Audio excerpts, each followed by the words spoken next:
Dentro de nuestra conferencia magistral con título Potencial agronómico productivo, rentabilidad y problemática de la piña, nuestro participante es el ingeniero Daniel Emigdio Uriza Ávila, investigador por el Instituto Nacional de Investigaciones Forestales, Agrícolas y Pecuarias, del Golfo Centro, Campo Experimental Cotaxtla, Sitio Experimental Papaloapan. Es ingeniero agrónomo, especialista en fitotecnia por la Escuela Nacional de Agricultura, hoy Universidad Autónoma de Chapingo. Es investigador en activo del programa de investigación en piña del INIFAP desde septiembre de 1979.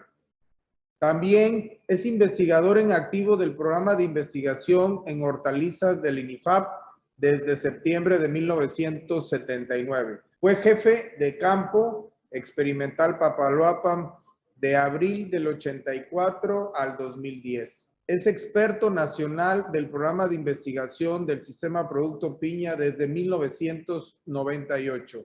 Presidente del Comité Organizador Internacional y miembro del Comité Editor del Cuarto Internacional Pineapple Symposium realizado en abril del 2002 en Veracruz, México.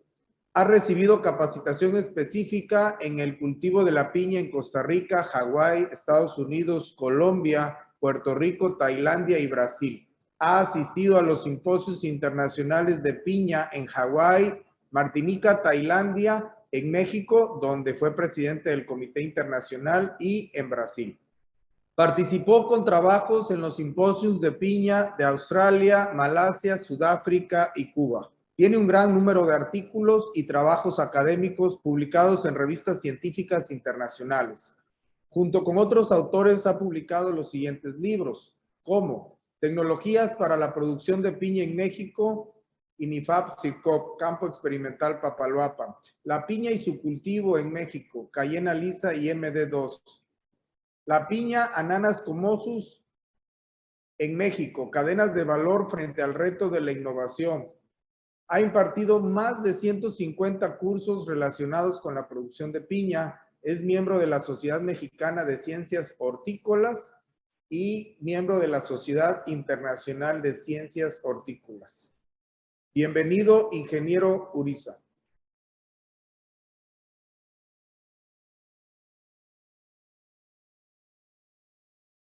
Bien, pues buenos días. Agradezco a los organizadores de este evento el habernos invitado. Espero no defraudarlos. La plática consiste en ver lo de potencial agronómico productivo, rentabilidad y problemática actual del cultivo de piña aquí en México. Antes de entrarle a los detalles, sí creo prudente que es necesario que ustedes conozcan el origen, proceso de domesticación, dispersión de la piña en América y el mundo. La piña es una bromelia. Es una bromelia perenne. Puede tardar muchos años siguiendo dando. Una planta madre da una fruta, se corta, emite hijas, las hijas dan otras frutas, emiten nietas y así, ahí se la llevan. Puede ser de manera eterna, ¿no? La piña dicen unos que es la tercera fruta tropical en el mundo, después de plátanos y cítricos. Otros dicen que no, que es la segunda después del mango. Finalmente no tiene mucho chiste discutir esto, ¿no? Lo que sí les digo es de que es una fruta que empata mucho con la parte tropical. No hay trópico que no visualice unas piñas.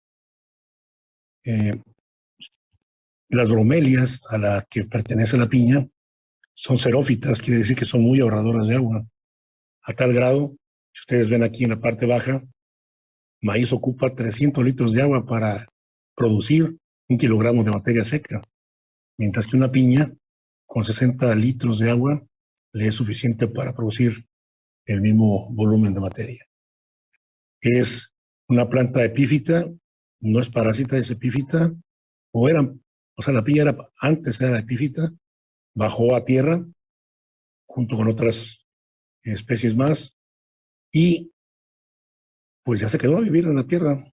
Nada más que siempre ha vivido bajo sombra, y para que ustedes lo sepan de una vez, es una especie que tiene como familia el ciclo de Camp, que es metabolismo ácido de las crasuláceas. ¿Y qué consiste esto? En que en lugar de abrir los estomas para intercambiar gases, sacar el oxígeno y capturar dióxido de carbono en el día, en las bromelias lo hacen en la noche, y por eso son tan ahorradoras de agua. Las bromelias y juntos también las piñas son originarias del sur de Brasil, norte de Argentina y Paraguay. De ahí, ese origen se remonta a por lo menos 6 millones de años. Pero, pues con el movimiento natural de las especies, a veces los mismos tribus, pueblos originarios que llegaron a Sudamérica, se la llevaron para el norte del Orinoco o sea, el norte del Amazonas y la cuenca del Orinoco. Y ahí, hace 7.000 años se calcula, se domesticó las piñas específicamente. Ahí todas las tribus, cada quien agarró su propia línea de mejoramiento, y finalmente, hace 7.000 años, ya estaba domesticada la piña. Del centro de domesticación, que ya lo ven aquí en el círculo anaranjado, de ahí, a partir de los 7.000 años atrás, se fue para México, todo Centroamérica, México, llegó hasta México. Otra parte se fue para el Caribe. Las tribus o los pueblos de por allá, los caribes, ya dominaban el arte de la navegación y se llevaron piñas para allá. Otra parte brincó la cordillera de los Andes y se fue para Perú, para Ecuador, etcétera, ¿no? Pero siempre, siempre, siempre se cultivó como fue su origen, como fue su domesticación, siempre bajo sombra, bajo un sistema natural protegido. También le llaman piña de montaña o de agrobosque. Una cosa importante, y creo que quisiera poder resaltar todo esto, es de que exactamente en la parte norte de lo que es el corredor transísmico, en una de las comunidades de Jaltipan, Veracruz, en 1999, por las áreas del destino allí, con un trascabo estaban sacando material para rellenar un camino, y un trabajador notó que había varias vasijas rotas, y dentro de esas vasijas rotas, obviamente de origen prehispánico, encontraron lo que le llaman la piedra de cascajal. Es una piedra pequeña, mide 35 centímetros de largo por 20 de ancho y 12 centímetros de grosor. Pero con la característica de que en estos glifos, de 62 glifos o símbolos, 4 corresponden a piña.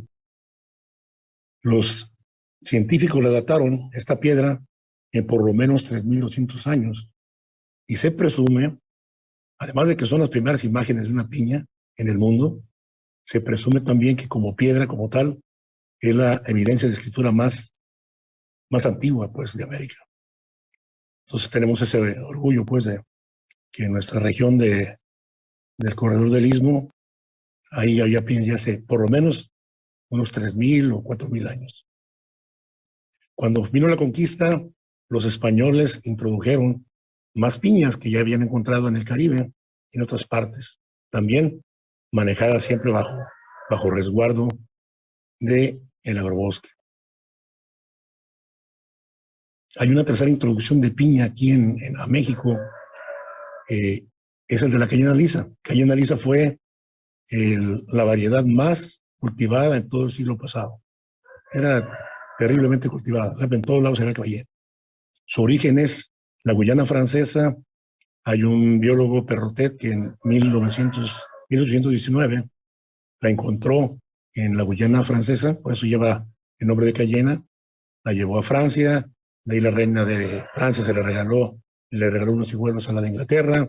La de Inglaterra lo mandó a la India, que era su colonia, y también a Australia, y de Australia dio un brinco y llegó a Hawái en 1896. A México, una empresa norteamericana, Morrison, introdujo 1000 plantas aquí a la zona del Papaloapan, en la zona de Cosolapa, y de ahí Frank Peter la trajo a Lo Bonito. Entonces, esa es la vuelta que dio la cayena lisa. Y finalmente hay una cuarta introducción, que es cuando se introduce el híbrido MD2. Este fue creado por el Pineapple Research Institute de Hawái en los 70s. Desapareció el instituto, le dio a varias empresas que habían financiado hijuelos, pero solo Del Monte le dio buen seguimiento. Y en 1996 lo introdujo al mercado mundial y pues desplazó a cayena lisa, champaca y cualquier otro material. Ahorita es el más cultivado para el mercado fresco en todo el mundo. A México lo introdujimos aquí en 1994. Sacamos unas 10 plantas de Hawái, las multiplicamos, las evaluamos y actualmente ya ocupa el 40% de la superficie que se cultiva, que se cosecha en México. Ahí pueden ver la diferencia entre cayena lisa, que es más astringente, tiene muchos oxalatos de calcio que escaldan la lengua, y la MD2 es más dulce y con menos oxalatos. Se puede consumir mucho más. Hay cientos de materiales, de clones diferentes en el mundo, pero realmente ahorita los que más rifan siguen siendo MD2 para mercado fresco, cayena y champaca para la industria. Ambos los tenemos aquí. Hay materiales, como decimos, novedades en piña. Con la misma MD2, pues las empresas cada vez buscan más puntos de mercado, nichos de mercado. Hay unas que ahora están enviándolo por vía aérea, te mandan tus piñas por vía aérea y afirman que de la cosecha de la fruta a que llega a tu plato, a tu mesa, no pasan más de 3 días, ¿no? Entonces se corta con la mayor madurez posible para que sea lo mejor apreciada. Otros pues, lo proveen como de alta, mucha inocuidad, ambientalmente muy amable y también con mayor grado de madurez. Otros son los transgénicos que son propiedad pues de las empresas que los han generado, tienen protección comercial. Se les añadió licopenos y carotenoides de toronjas y otras especies más, y pues se supone que tienen mayor poder pues para por ejemplo cáncer y ese tipo de cuestiones. Sin embargo, cada frutito te cuesta entre 500 y 1000 pesos. Entonces, es obviamente para clientes muy, muy, muy seleccionados, ¿no? Entonces, como quiera hay que buscarle. En cuanto a la situación actual, potencial productivo del cultivo, podemos hablar muchas cosas, pero lo principal es de que ubicando a México en el que es el contexto mundial, a nivel mundial se cosechan 25 millones de toneladas por año. Esto es más o menos 1 millón de hectáreas. México, con su producción, solo participa con el 5% de esa cosecha. Y siempre ocupamos entre el 7º, 8º o 9º lugar. Estamos casi en la franja de limítrofe en cuanto a lo que es la zona de producción de piña, la zona natural. Asia produce el 45%, América el 37%, África el 18%. Si ustedes ven, algo que es importante es aquí en el cuadro, en la gráfica, si ven el periodo en el que todavía estaba cayena lisa, el consumo y la producción pues estaban más o menos estabilizados. Sin embargo, llega MD2 y la producción ha tenido un crecimiento pues vertiginoso, puede ser 3-4% anual, y no cede. Sigue aumentando el consumo de piña en fresco en detrimento de la piña industrializada. Los países, bueno, del total de las 25 millones de toneladas, 65 se quedan en los mercados locales de fruta fresca, 25% corresponde, lo consumen las industrias procesadoras y solamente el 10% se exporta en fresco. En el mercado fresco de fruta, el predominio es de la M2, indudablemente. Cabe señalar que solo el 1% de la piña en fresco corresponde a piña orgánica. México participa con el 2% del volumen piña fresca de exportación, o sea, es realmente pues, poco, pero importante, y representa también el 10%, solamente el 10% de lo que Estados Unidos consume por año. Entonces no somos grandes exportadores, pero bueno, sus razones tendrán, ¿no? Y eso lo voy a explicar un poquito más adelante. Costa Rica es terriblemente el monstruo, pues, que abastece el 66% de la piña de exportación, seguida de Filipinas. Pero, pues, Costa Rica, vamos a ver más adelante las características. En cuanto a piña procesada, no hay mucho que hacer para ser competitivo a nivel mundial o para competir a nivel mundial. A ver, aquí está. Los grandes productores de producto procesado están en Asia, o sea, ahí no hay mucho que hacerle. Tailandia, Filipinas, se llevan el 80% de la piña enlatada y 75% de la piña en jugo. Son los que proveen prácticamente al mundo. En México este mercado es más restringido y se enfoca más que nada a producir para satisfacer en parte la demanda nacional. En cuanto a comercialización internacional de la piña, destaca que el 98% del tránsito del producto se hace vía marítima, aérea solamente un 1%, y terrestre, como lo hacemos nosotros, que mandamos aquí de México a Estados Unidos, solamente el 1%. Ustedes pueden ver aquí las rutas marítimas, en donde pues pasan enfrente de nosotros, pero no llegan realmente a ser una opción para nuestros productores mexicanos para exportar. Esto lo vamos a ver eso también. En México son varios los estados que producen. Están los del Golfo de México, Veracruz, Oaxaca, Tabasco, son los mayores. Nayarit, Colima, Jalisco en la costa del Pacífico. Quintana Roo, Campeche en la zona del Istmo, de la península. Guerrero y Chiapas aquí en la parte sur. Y últimamente entró Sinaloa con algunas hectáreas, no muchas, pero sí de manera significativa por su alto grado de tecnificación. En Nayarit, Jalisco, Guerrero, Quintana Roo, todavía hay residuos de lo que es piña de montaña. Quizás hay unas 1,200 hectáreas bajo ese tipo de manejo. Poco productivas, tal vez 10 toneladas por hectárea, pero son la forma en que originalmente se inició con piña. Hay 20,000 hectáreas que se cosechan cada año, se produce 1,200,000 toneladas de fruta fresca, hay un rendimiento aproximado de 60 toneladas por hectárea y un costo, que eso es así medio difícil estimarlo, promedio, un costo de producción por tonelada de 4,500 pesos.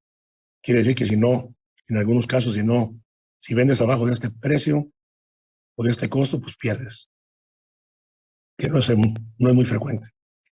De las 20,000 hectáreas cosechadas por año, el 55% lo mantiene todavía cayena lisa. MD2, les decía, creció al 40%, y hay algunas ornamentales, piñas criollas, el grupo español, un 4%, también de montaña, y champaca, que se introdujo, pero no ha tenido el pegue. Pero aparentemente la industria del enlatado va a retomarla para poder saca el mejor provecho, que tiene mejor rendimiento. Cuando en todas estas regiones, cuando se han puesto las cosas como deben ser, con la tecnología, los terrenos y la aplicación oportuna de todo ello, se han logrado 120 toneladas de fruta fresca en ciclos de aproximadamente 18 meses. Si acortas esos meses, pues puedes llegar a 90. Y si tienes, por ejemplo, un ciclo de 12 meses en promedio, puedes sacar 60 toneladas. Además, aquí lo que tiene uno que ver también es, no es tanto el tonelaje, sino también cuándo lo vendes, ¿no? Cuándo lo sacas. Comparativamente, México tiene 126 millones de habitantes y produce solamente 1.200 o 1.2 millones de toneladas por año. Exporta el 10% de su producción. Costa Rica, con solo 5 millones de habitantes, produce 2.5 millones de toneladas por año y exporta el 98% de su producción, ya sea en fresco, procesado, en jugo, en lo que sea, porque pues es demasiada producción para tan poca población, ¿no? O relativamente poca población. Aquí en México, el 70% del mercado lo absorbe el mercado fresco nacional, 20% de la industria y 10% también el mercado fresco de exportación. Hay mucho debate entre cuántos productores realmente hay, ¿no? Hay padrones de 10,000 productores, pero creemos que alrededor de unos 3,500, tal vez 4,000 productores son productores de piña permanentes, no son ocasionales. Se generan 20,000 hectáreas de empleos cada año en campo. Cada hectárea requiere de 250 jornales. Hay 15 empresas exportadoras en fresco. Hay empresas procesadoras en el país. Se habla de una capacidad instalada de 350,000 toneladas por año. No pude obtener los datos de industrialización, tampoco los de empleos, pero a final de cuentas, pues en cuanto a valor medio de la cosecha rural, son 250 millones de dólares por año, y los ingresos adicionales por valor agregado, por lo menos, de otros 60 millones de dólares. O sea que no es nada mínimo esto, ¿no? Sin embargo, parte del por qué se exporta tan solamente al 10% es porque lo hacemos por carretera. O sea, de aquí de la zona productora de Papaloapan, tenemos 1,200 kilómetros para llegar a la frontera y ahí poner nuestra piña. Ya de ahí, pues tiene que seguir otro tanto, y si queremos llegar hasta la zona de Los Ángeles, que es un buen nicho de cosas madre. Si ustedes ven aquí el mapa de población de los Estados Unidos, pues aquí en medio está casi desierto. Toda la población está para este lado, para el lado oeste, o bien para la costa del Pacífico, incluido la parte de Canadá. Entonces, hacerlo por carretera nos cuesta muy, muy caro, nos limita bastante, o limita bastante a los exportadores, pero si se aprovechara esto de lo del istmo, que se abriera realmente este canal y hubiera servicio por barco a estas regiones, pues sería casi poder duplicar las exportaciones. No tanto en cuanto a más ganancias, sino tener menores costos de transporte, y eso nos puede poner nuestras piñas, pues puede pelear pues contra las piñas de Costa Rica, de Centroamérica y de Sudamérica. Entonces, es muy, muy, muy buena, o sería muy buena opción una vez que esté funcionando esto. En cuanto a potencial productivo, en el 2002 hicimos un estudio donde tomamos todos los factores: topografía, altitud, precipitación, radiación, temperatura, etcétera, y logramos para Veracruz este mapa. Lo que es verde es de muy alto potencial, lo que es azul es de mediano potencial, pero cuando le metemos manejo en ambiente protegido, pues potencializamos todavía más los rendimientos, y reducimos las incertidumbres de producción. Simplemente con esas entre alto y mediano potencial, hay 500,000 hectáreas, tan solo en Veracruz. Entonces, si en el mundo hay 1,000,000, pues la verdad es que es un mundo pues de hectáreas la que tenemos. Nada más debemos cosechar 10,000, perdón, 20,000. Si cosechamos más de esas, al parecer, saturamos los mercados que tenemos actualmente y aumentar más que superficie, habría que aumentar rendimiento.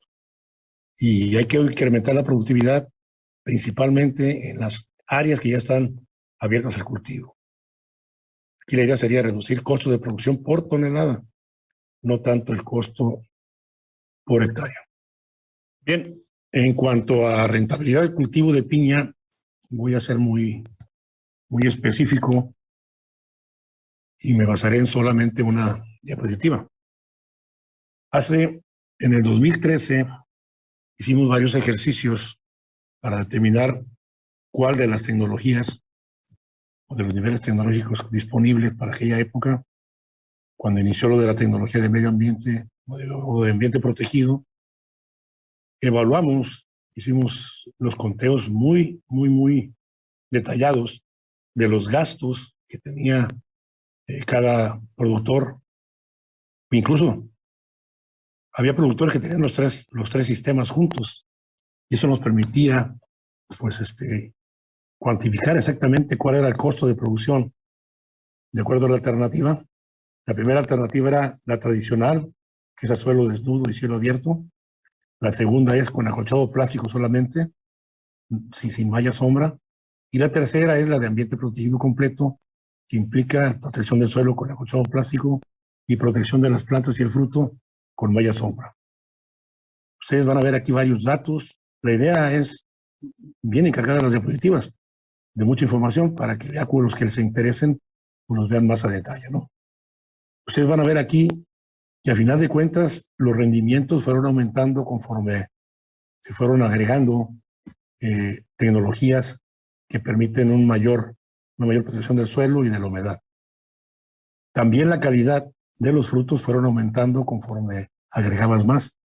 Los frutos protegidos con malla sombra tienen un valor en el mercado superior a los frutos que se protegen con métodos convencionales. Entonces, combinando rendimientos con mayor valor de la cosecha, pues los ingresos brutos totales aumentaron también de manera muy notoria. Sin embargo, los costos de producción no cambiaron tan dramáticamente. O sea, no había una diferencia realmente significativa. Incluso había hasta opciones, podían resultar incluso hasta más baratos. ¿Por qué? Porque te ahorras con algunos de esos, con acolchado, te ahorras herbicidas, te ahorras mucho fertilizante, te ahorras muchas cosas más. Finalmente, la relación beneficio-costo es 1.2 para el sistema tradicional, 1.5 para el suelo protegido con acolchado plástico y 1.8 para la opción completa, que es ambiente protegido con malla sombra, o sea, acolchado o malla sombra. Entonces, este tipo de rentabilidad, pues, además de que es altamente rentable, vamos a ver las siguientes, en donde se observa perfectamente que es ecológicamente mejor, que es agronómicamente mejor, es más viable, más suave la tecnología, es más consistente, menos preocupante para el productor. Y de acuerdo, ahí sí, porque esa es la parte de rentabilidad, dice, bueno, pero ¿cuántas toneladas ocupo cosechar para que sea rentable? Pues depende de la época del año en la que coseches. Si vas a cosechar de mayo a mediados de agosto, que es cuando los mercados están saturados, el precio de la tonelada anda como por 3,000 pesos, por ponerle un número. Y si cosechas de 80 a 100 toneladas, pues como quiera vas a tener solamente 300,000 pesos de ingreso, que es poco rentable. Caso contrario, completamente, Si tú cosechas en la época 3, que es la de menor producción, la más riesgosa, la más difícil de lograr, que es entre mediados de agosto a octubre, a veces principios de noviembre, pues ahí los precios son de 10,000 pesos por lo menos la tonelada. Entonces, con 50, 60 toneladas, tú inviertes pues poco y cosechas mucho. Aquí la rentabilidad es altísima, pero no cualquiera puede lograrlo. Solo lo pueden lograr los que están en esta opción 3 y posiblemente los que tienen esta opción 2. Pero el que está aquí en la opción 1, definitivamente su probabilidad de que lo logre y que llegue a rendimientos que sean realmente atractivos es muy difícil. En cuanto a la problemática general y tecnología disponible para piña aquí en México, vamos combinando las dos cosas. Un primer problema que tiene México es su ubicación en términos de latitud. Estamos, como lo vimos en el mapa anterior, estamos en el filito, pues, de donde la piña puede darse de manera más o menos rentable, sin tantas broncas. Pero, pues, estamos en el límite. Y eso nos hace a nosotros que tengamos, si ven aquí en el cuadro, en la gráfica, según eso, el rango ideal para que el crecimiento de la piña va de 20 grados en la noche a 32 grados en el día.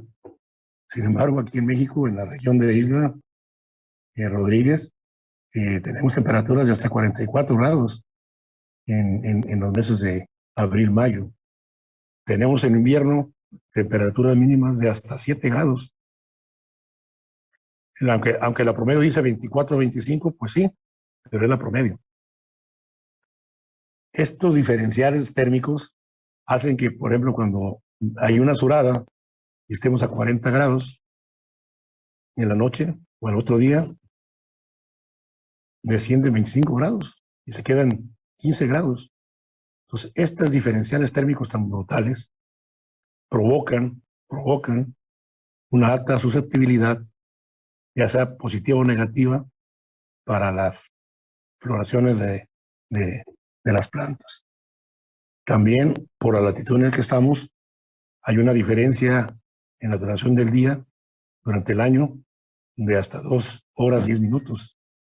Es decir, el día puede ser 2 horas 10 minutos más corto o 2 horas 10 minutos más largo. Eso también altera mucho el metabolismo, la fisiología de las plantas de piña. Nos afectan grande. Otro es de que la lluvia, al menos aquí ustedes pueden ver, es un gráfico de una estación que está aquí en Matalimones, en Isla, que es de las partes más secas de aquí de la zona piñera. Aunque el requerimiento mínimo mensual es de 60 milímetros bien distribuidos, no de un solo cubetazo como se acostumbran, sino bien distribuidos, pues empezamos a ver de que a partir de diciembre, toda lo que es la seca, enero, febrero, marzo, abril hasta mayo, no se cumplen los requerimientos de humedad. Hablo de la humedad óptima de crecimiento.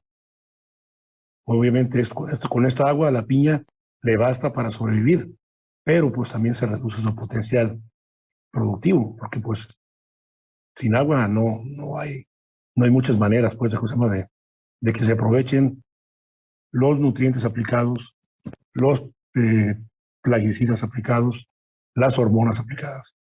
Entonces, puede haber entre 4 y hasta 8 meses de sequía. Y eso no es muy bueno. También en la época de lluvias, como vienen ciclones y más, pues también tenemos excesos de humedad. Entonces, por un lado tenemos seca y por otro lado tenemos aguaceros torrenciales, lluvias constantes, saturan el suelo, provocan que haya excedentes de agua, arrastres y finalmente erosión. Y eso de la erosión es el punto clave que les quiero comentar. Como ustedes recuerdan, la piña llegó aquí y antes de que llegaran los americanos que la trajeron de Hawái a inicios del siglo, pues todavía hay reductos, les digo, de ese tipo de sistema protegido, cuya erosión es mínima. Pero en Hawái, así como trajeron la cayena lisa esta gente, también trajeron parte de la metodología o del paquete tecnológico o del sistema de producción, que yo le llamo manejo convencional hawaiano, pero incompleto. Ustedes ven aquí en Hawái, está totalmente mecanizado, las melgas bien trazadas, equipos muy sofisticados, específicamente para piña, pero ya desde aquellos tiempos ya usaban acolchados, aquí usaban cartón con chapopote, porque todavía no existían los plásticos, pero ya protegían el suelo y lo siguen protegiendo y son exigentes con su gente. Ellos no se andan con faltas a la ecología porque Hawái es turístico y cualquier daño ecológico pues impacta el turismo y pues la piña realmente no representa nada comparado con lo que los millones de dólares, pues que miles de millones que el turismo les deja. Entonces, una tecnología incompleta pues fue la que adoptamos aquí en México, con tractores, a veces sin tractores, pero siempre con suelo desnudo, muy desnudo, que lo que hizo fue provocar erosión, provocar deforestación, provocar un deterioro terrible de las tierras, y pues durante 100 años al menos, pues nunca se cuidó, pues, o sea, nunca hubo, ni ha habido, aunque probablemente haya leyes, pero ¿quién las hace cumplir? No se resguardaron los recursos suelo, agua, ambiente, flora y fauna.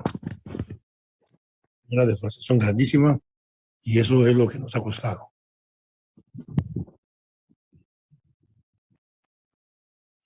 Son imágenes de suelo erosionado, terrenos erosionados. Aquí están preparando durante la época de lluvias, les cayó un aguacero, estaba el suelo suelto, que se han debido, no sé, tal vez 80 toneladas de suelo. Aquí está sembrado, pero no hay drenes, no utilizan los sistemas que deben utilizar. Aquí hay camas demasiado largas, no cortan aquí con drenes que ayuden a ir dispersando el agua y conduciéndolo de manera ordenada. Hay terrenos donde antes esa capa de gravilla estaba a 2,5 metros abajo pues de la capa original, y ahora en la zona de los Tigres, en la zona de Loma Bonita, en algunas partes, ahí es donde se está cultivando la piña, ya en la grava, pues. Entonces vean pues aquí la capacidad de la planta de piña, que por tener antecedentes epífitos, pues ellas buscan la manera de ver otras formas como alimentarse, ¿no? Entonces, el sistema hawaiano incompleto genera erosión entre 50 y 300 toneladas de suelo por hectárea por ciclo. Eso quiere decir que si te llevas 50 toneladas por hectárea, que es el promedio, 60 tal vez por hectáreas que cosechas, cada kilo de fruta cosechada se dio pues con una pérdida de entre 1 y 6 kilos de suelo erosionado. Es un costo ecológico terriblemente grande e inaceptable. Ese es nuestro, creo, origen de todas las cosas. ¿Por qué?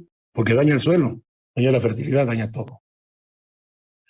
Otro problema que tenemos, y es grave, también por nuestra latitud, es que hay una excesiva radiación solar ultravioleta del tipo B, es la misma que nos provoca cánceres y otras cosas más a los humanos. A las piñas les causa la destrucción de la clorofila, llega la radiación, destruye la molécula de clorofila y las plantas pues reabsorben todos los nutrientes para resguardarlos. Y mientras no haya una condición adecuada, pues no arriesgan más esas cosas. Se queman las inflorescencias cuando están brotando. Aquí pueden ver dos que están muy expuestas y su hermanita aquí en medio, gracias a la sombra de esta que está acá, pues tiene un color rojo normal, con su corona perfecta. Cuando protegemos las plantas, las piñas, con métodos convencionales, como son con hoja y todo lo demás, la misma hoja de la planta amarrada con rafia, pues quedan franjeadas, aquí le llaman atigradas, pero estas pues se ven mal. Simplemente las empresas exportadoras ya no aceptan ese tipo de fruta, ¿no? Esta misma radiación hace que que el calcio no llegue donde tiene que estar. Hay muchas frutas múltiples y hay mucha fruta que si no se protege a tiempo, se deforma, se quema y se pierde. No tendrían mercados. Se ve aquí la gráfica, se presume que a partir de 800 watts por metro cuadrado, ya la radiación ya es fuerte para la piña. Y si ven aquí, pues todos los meses de todos los años se rebasan los 800. Entonces, no es que algunos dicen, no, es que en invierno a lo mejor hay menos radiación. Pues hay más frío, pero la radiación sigue siendo la misma. No es lo mismo temperatura que radiación. Hay cierta asociación, pero no es lo mismo. Me interesa mucho esta gráfica, es la gráfica de producción y es la gráfica de precio de la fruta. Esto era entre 1990 y 2010. Ustedes ven aquí, entre mayo y parte de agosto, una gran panza de oferta de fruta, seguida de una gran baja de oferta de fruta, con un alza en el precio de la fruta cuando no hay y en un desplome del precio cuando abunda. ¿Esto por qué? Pues porque a suelo desnudo y cielo abierto, pues no manejas pues esas condiciones para que la planta dé su máximo potencial. Te parecen cosas como estas, frutitas, vienen muchas floraciones naturales en invierno, disparejas, aquí hay como de 8 edades diferentes y pesos que pues no, la verdad no son nada atractivos.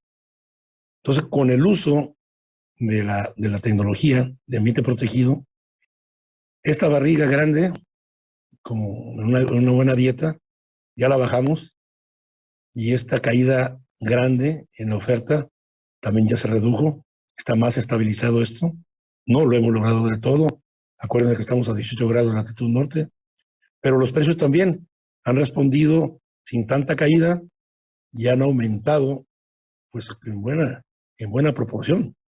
En esta fecha no caen los precios. Pero, ¿qué nos da esto? Pues mayor uniformidad, mayor seguridad y mayor estabilidad en cuanto a la oferta de fruta para la industria, la agroindustria y para los exportadores.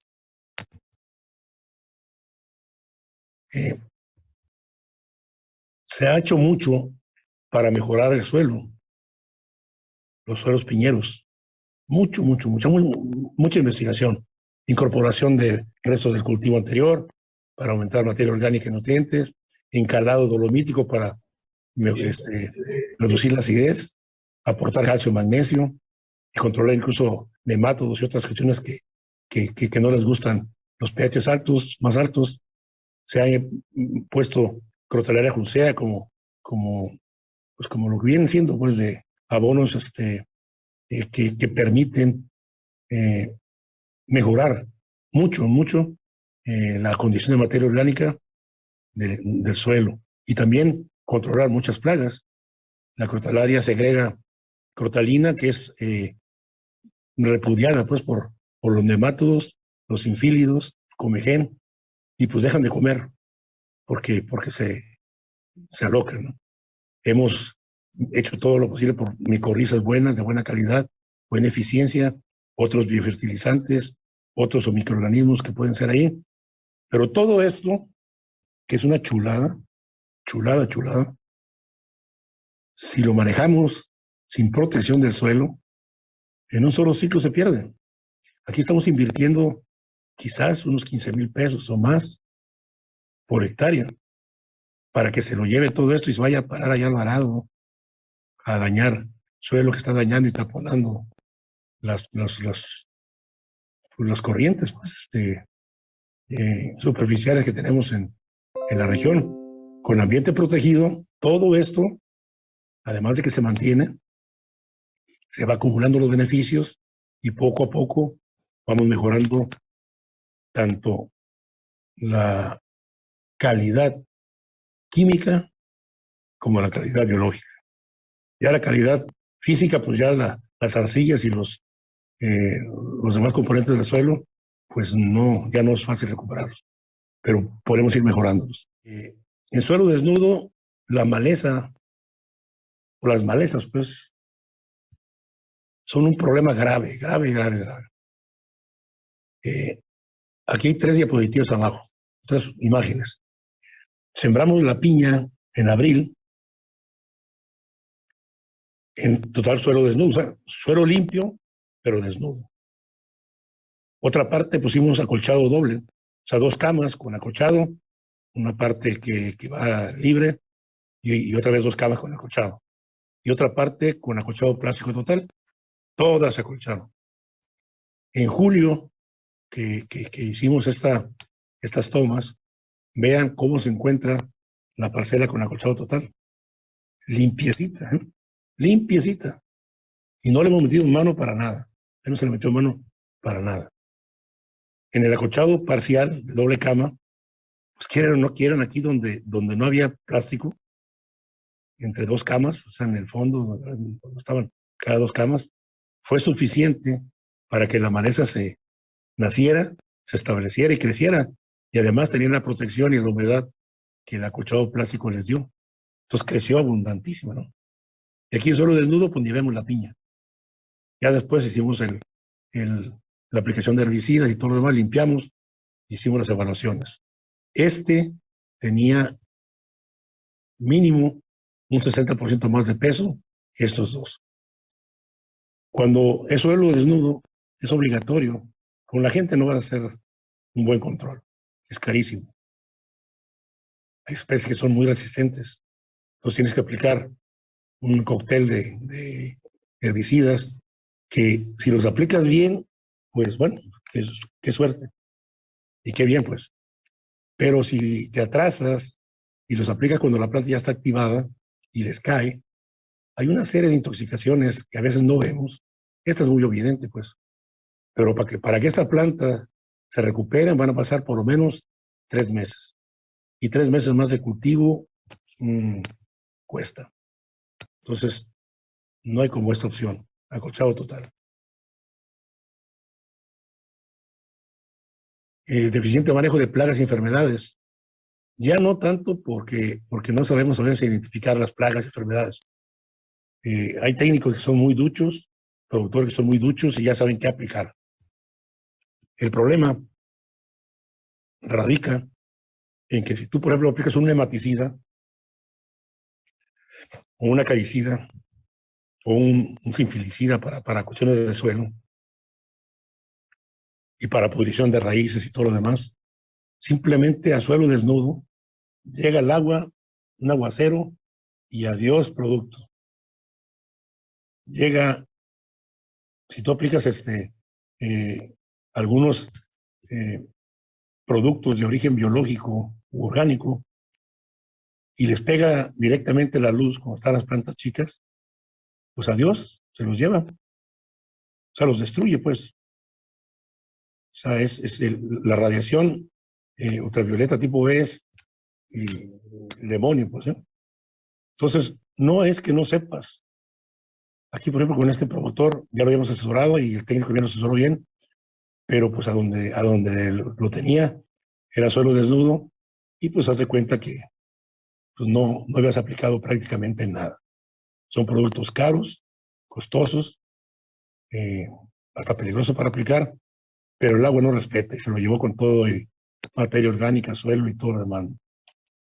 Entonces, pues mucho cuidado, pues. El agua. Nos falta agua 6 meses para lograr el óptimo. y en suelo desnudo pues se lo lleva, se evapora, simplemente se evapora. La planta, las plantas pues están, imagínense uno trabajando a medio sol, a pleno sol, hacen que una planta, eso lo hicieron gente del Instituto Mexicano de Tecnología del Agua, junto con, les apoyamos nosotros. Ese estudio resultó que a suelo desnudo, la planta gasta, o sea, el consumo pues de agua es de 3.5 milímetros por día. Son 3.5 milímetros arriba de aquí. Cuando tienes acolchado plástico, por la protección que hace el acolchado del suelo y de la humedad, en este caso estamos hablando más de la humedad, ya sea de lluvia o de riego, este consumo baja a 2.5. Pero cuando usamos acolchado y malla sombra, el consumo se reduce en un 60%. Entonces, ¿qué secuencias tiene esto? Pues que lo poco que nos llegue a llover en la época de secas se aprovecha mejor. Que los sistemas de riego, un pozo que antes regaba, suponte, 10 hectáreas, ahora puede regar mínimo 16 o hasta 18. O sea, el consumo del agua se reduce de 15 riegos, 20 riegos, lo reduces a 8. Y en lugar de una hora, pues te bajas a media hora o a menos.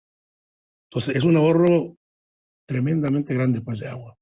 Es una colaboración grande que se hace con esta tecnología a la ecología y economía del agua.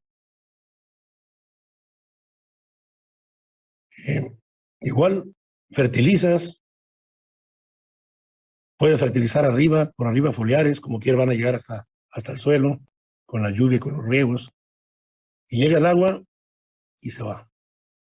Entonces hay unos nutrientes que son más solubles que otros, más arrastrables, dicen aquí, que otros, y eso causa desbalances nutricionales, pero están al día. Entonces, oye, pero yo apliqué completo, Inge, ¿por qué esto? Pues porque, maestro, simplemente todo lo que fue nitrógeno se fue. Todo lo que fue calcio, pues se lo llevó. Y tienes este tipo de frutas. Tienes aquí este problema, pues son problemas de zinc. Tienes aquí excesos de no sé qué, pues por tal cosa, ¿no? Entonces, llegamos a producir frutas hasta deformes, ¿no? Al parecer queremos lo más grande, pues, aunque de esta piña, la mitad de arriba, pues prácticamente está incomible. O sea, cuando esta parte va a madurar, esto ya se pudrió. Hay golpes de la falta de, por ejemplo, calcio en los frutos, provoca que los frutos tengan una muy débil pared celular y con cualquier golpe, movimiento, entrada de agua brusca, lo que sea, ¡pum!, se revientan, empiezan a chorrear.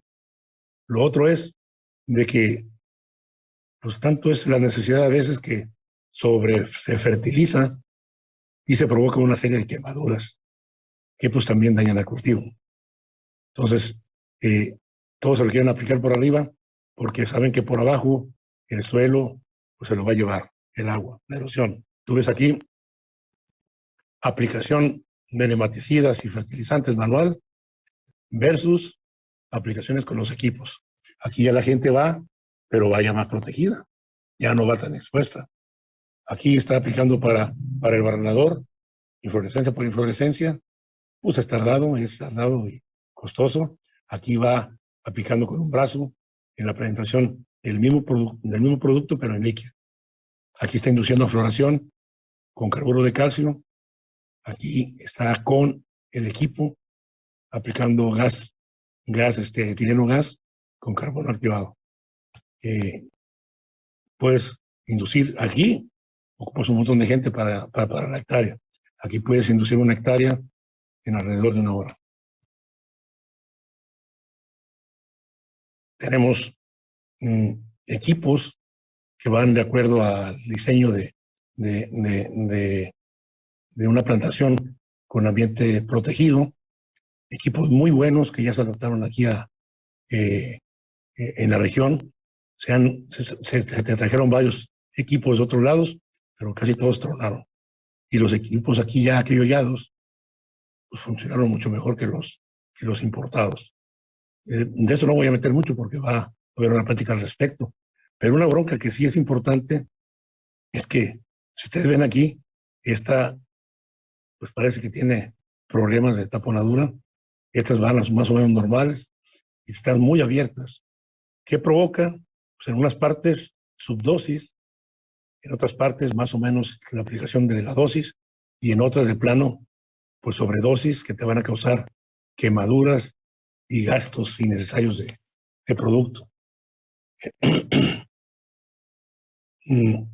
A final de cuentas, el costo de todas las boquillas, cambiarlas, es mucho menor que los daños que le estamos provocando al piñal por hacer aplicaciones si no calibramos adecuadamente los equipos. ¿Qué hizo el INIFAP entre el 95 y 2007? Nosotros empezamos operaciones desde el 79, pero en 1995, después del primer simposio de piña en Hawái, pues empezamos a ver que habíamos logrado muchos éxitos, control de plagas, enfermedades, mejoramiento del suelo y todo. Pero venían los aguaceros y se lo llevaban hasta el Papaloapan. Entonces todo el trabajo hecho por el productor y por nosotros, pues ahí va, ahora sí que al drenaje. Dijimos, oye, pues si la bronca al parecer es la erosión, bueno, pues vamos a ver, y también que le pega muy fuerte la radiación a las plantas. Bueno, pero no podemos proponer el sistema natural protegido porque te da 8 toneladas de fruta, equivalentes para 8 toneladas de fruta por año. O sea, es muy poco, pues. Pero tampoco es correcto que sigamos utilizando el sistema de manejo intensivo hawaiano por lo que le pega, pues, a la destrucción que causa a nuestros suelos, a la fertilidad, al ambiente. Entonces, ¿qué hicimos? Pues mezclamos los dos, sacamos lo mejor de este y lo mejor de agromonte o de agrobosque y generamos lo que se llama el sistema de producción intensiva de piña en ambiente protegido. Este integra los dos, genera más producción, genera menos daños y poco a poco va mejorando el rendimiento y la calidad del suelo. Ahí están algunas cuestiones, cómo evolucionamos con la parte del acolchado. Aquí vemos también acolchado en plantaciones, en terrenos que están muy ondulados, con alto riesgo de erosión. Sin embargo, no hay tal. Aquí, esta me interesa, ya es la penúltima. Son las mismas plantaciones que vimos hace rato con acolchado plástico, pero ahora ya con malla sombra en estas pendientes que eran bastante considerables. Y están protegidas las inflorescencias, incluso se protege la planta desde antes de que se induzca floración y finalmente se logran sus frutos. Finalmente, en 12 años de utilizar el sistema de ambiente protegido comparado con el sistema hawaiano convencional, en el hawaiano convencional se fueron al mar 900 toneladas de suelo y en el sistema de ambiente protegido solamente 100. Se generaron 550 toneladas en ambiente protegido contra 400. 8 cosechas contra 6. Y así en todos los diferentes variables. Eso lo pueden ustedes ver más a detalle. ¿Y todo eso con qué? Pues bueno, si tú logras 4 ciclos, vas a gastarte 1.600 kilos, vas a tener 1.600 kilos de residuos de acolchado. Si logras darle mayor uso y lograr 4 cosechas con el mismo plástico, como ya lo hacen muchos, solamente son 800 kilos para lograr todos estos beneficios. La parte de problemática general y actuales retos del sistema producto piña son pues, varios en términos de que creo yo, a mi particular criterio, que hay un reto grande, así como vimos las bondades que tiene el ambiente protegido, pues no hay de otra, o sea, como cualquier actividad humana productiva, genera residuos, en este caso 400 kilos de plástico cada 3 o 6 años, depende de cómo se maneje, pero necesitamos administrar ecológicamente estos residuos de agroplásticos.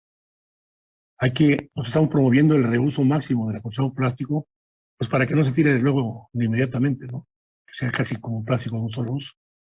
Esto es lo que vemos frecuentemente en los campos.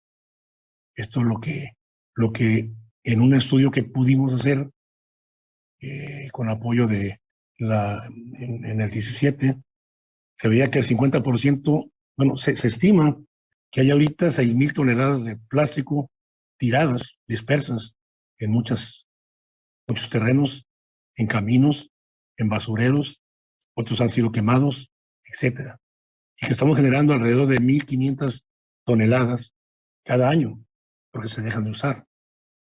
Hay un centro de acopio temporal en Isla, pero es en envases vacíos de agroquímicos. Su reglamento no le permite utilizar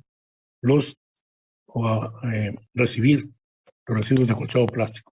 Si no lo hacemos, estamos irremediablemente condenados a que el cultivo de piña sea estigmatizado por contaminar. De hecho, mucha gente, pues, ya protesta, muchos productores dicen, oye, pues es que no hay dónde tirarlo. Hay algunos que han hecho los esfuerzos y han logrado vender a recicladoras, pero pues es una cosa mínima, ni el 2% se ha logrado hacer así. Entonces, hay un programa, un plan para hacer un centro de acopio temporal de estos residuos aquí en la cuenca de Papaloapan. El plan surgió del sistema Producto Piña en el 16, en el 17 y 18 logramos financiamiento por parte de la Zagarpa y se logró avanzar en cuantificar el problema y luego en saber qué tan peligrosos eran los residuos. Afortunadamente salieron que son solamente de manejo especial, pero falta culminar con el plan de manejo y falta con construir, financiar el centro de acopio.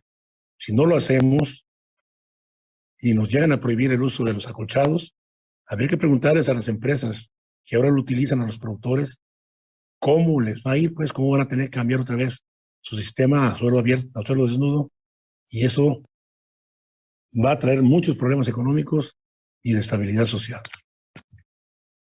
Otro problema es, como reto, tratar de que realmente la producción sea acorde a la demanda. Ustedes ven en esta gráfica histórica, hay unos sub y bajas en la producción, iguales sub y bajas en los precios, que no se han quitado.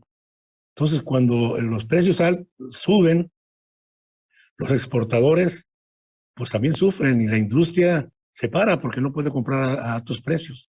Ya no les es rentable. Y se aprovechan cuando hay bajos precios. Pero pues eso le parte el bolsillo al productor. Entonces aquí la cuestión es de que simple y sencillamente no ha habido una cuestión en cuanto a fortalecimiento de la industria procesadora. Se siguen importando mucho producto de Asia, del que ya viene procesado. En el 17, 18 se importaron más de 1,200,000 cajas, más de la mitad de lo que se consume aquí en México. Eso generó que la industria local pues parara plantas, se quedaron sin ser adquiridas por la industria 60,000 toneladas de fruta, y esas 60,000 vino a darle al traste a los precios de la piña. Se desplomó la cadena lisa y se llevó también a la MD2 y a todas las demás. Nos falta certificarnos más y más y más certificaciones. No podemos, tenemos que presumir de que somos más orgánicos, más inocuos, menos dañinos al ambiente, pero necesitamos certificarnos. No basta nuestra palabra. Entonces hay que buscar la manera de hacer eso. Pero ¿qué pasa? Realmente antes de esta administración, estaba el sistema Producto Piña como organismo rector. Tal vez daba solamente, no sé, un 60%, 50% de apoyo, o congregaba, pues, a todos los elabores. Pero a partir de esta administración del 19, ya no hay absolutamente nada en cuanto a apoyo se refiere. Pero no quiero particularizar en los apoyos o subsidios.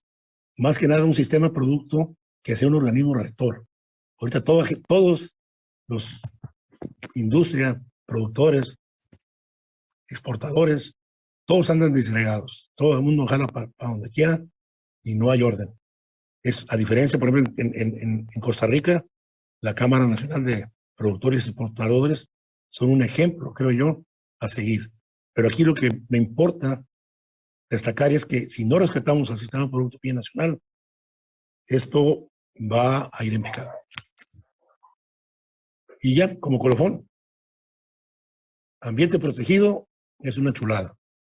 Genera residuos, sí es cierto, pero son mucho más los beneficios que los problemas. Y los residuos de colchado plástico solo basta con tener un centro de acopio y manejo para darle un destino ecológicamente aceptable. Bajar gratis el último libro que hicimos.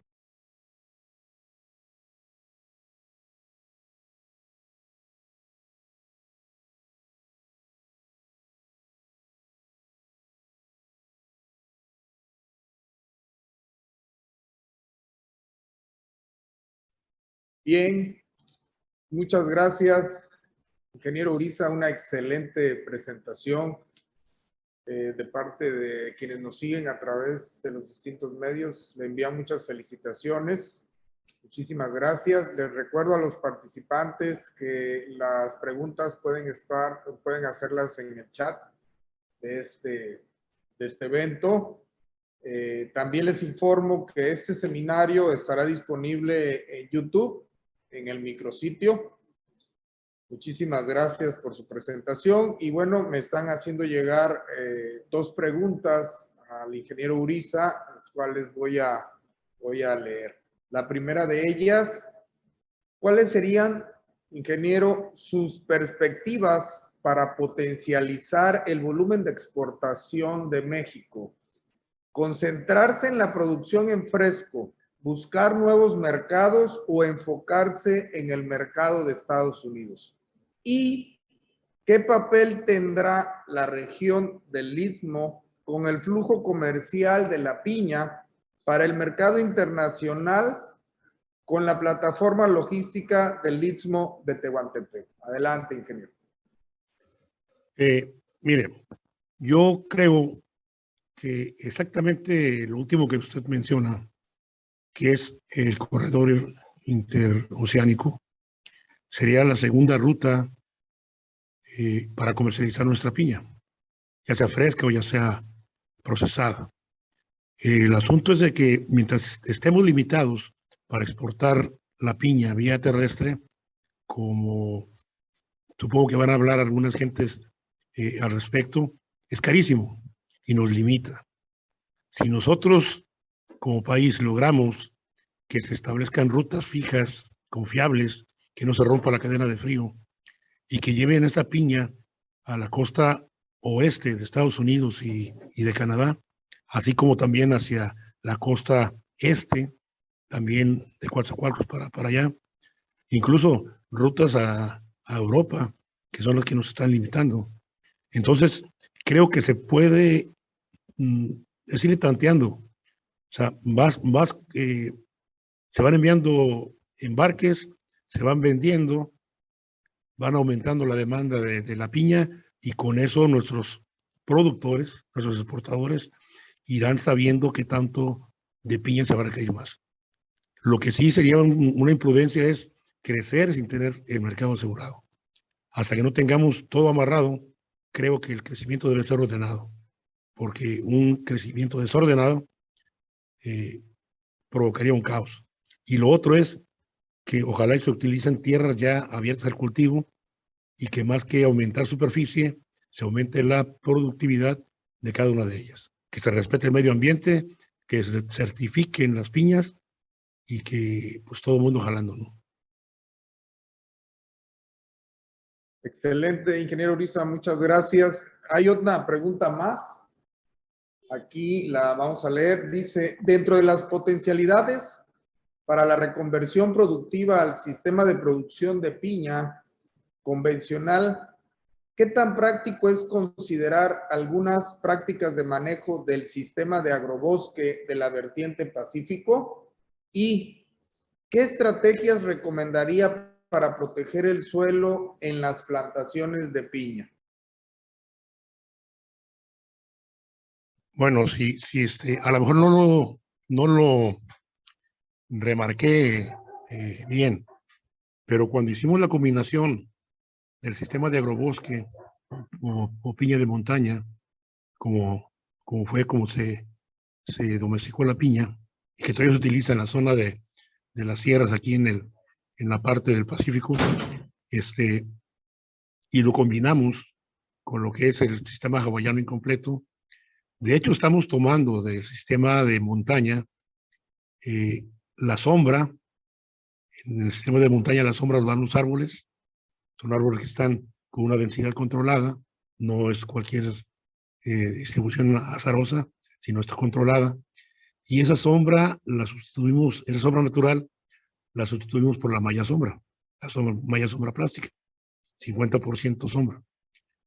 Los árboles pues desechan sus hojas, como ciclos normales, y van formando un acolchado natural en el suelo de esas plantaciones rústicas. Como no podemos llevar tanto material vegetal, porque luego se destruye, también se lo lleva, pues lo que pusimos fue acolchado plástico. Entonces realmente tomamos los dos componentes básicos del sistema de montaña y lo combinamos con el hawaiano. Y ese híbrido es el que ahora llamamos sistema intensivo de producción de piña en ambiente protegido, que potencializa, es mucho más rentable y más productivo que el hawaiano, y es tan noble como lo es el de montaña.